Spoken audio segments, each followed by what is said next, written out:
అభిశంసనకు గురైన దక్షిణ కొరియా అధ్యక్షుడు యూన్ సిక్ ఎల్ను పోలీసులు ఎట్టకేలకు అరెస్ట్ చేశారు. తీవ్ర ప్రతిఘటనల అనంతరం ఎల్ను అదుపులోకి తీసుకున్నట్లు అధికారులు ప్రకటించారు. దీంతో దక్షిణ కొరియా చరిత్రలో అరెస్ట్ అయిన తొలి అధ్యక్షుడిగా ఎల్ నిలిచారు.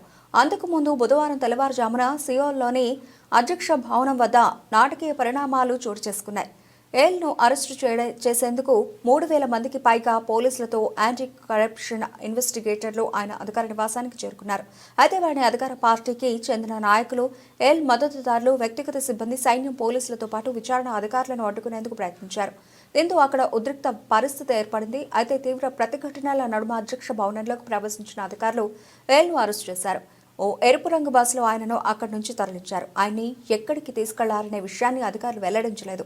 అయితే ఎల్ను గవాచియాన్లోని కరప్షన్ ఇన్వెస్టిగేషన్ ఆఫీస్ కార్యాలయానికి తరలించే అవకాశం ఉంది. అక్కడ మార్షల్ లా విధింపు కేసులో విచారణ జరపనున్నారు. అరెస్టు వారెంట్ నేపథ్యంలో 48 గంటల పాటు ఆయన అదుపులో ఉంచుకునే అధికారం సిఐఓకు ఉంటుంది. డిసెంబర్ 3న దేశంలో ఎమర్జెన్సీ మార్షల్ లా విధించిన విషయం తెలిసిందే. దీంతో ఆయనపై నేషనల్ అసెంబ్లీ 204-85 ఓట్లతో అభిశంసన తీర్మానాన్ని ఆమోదించింది.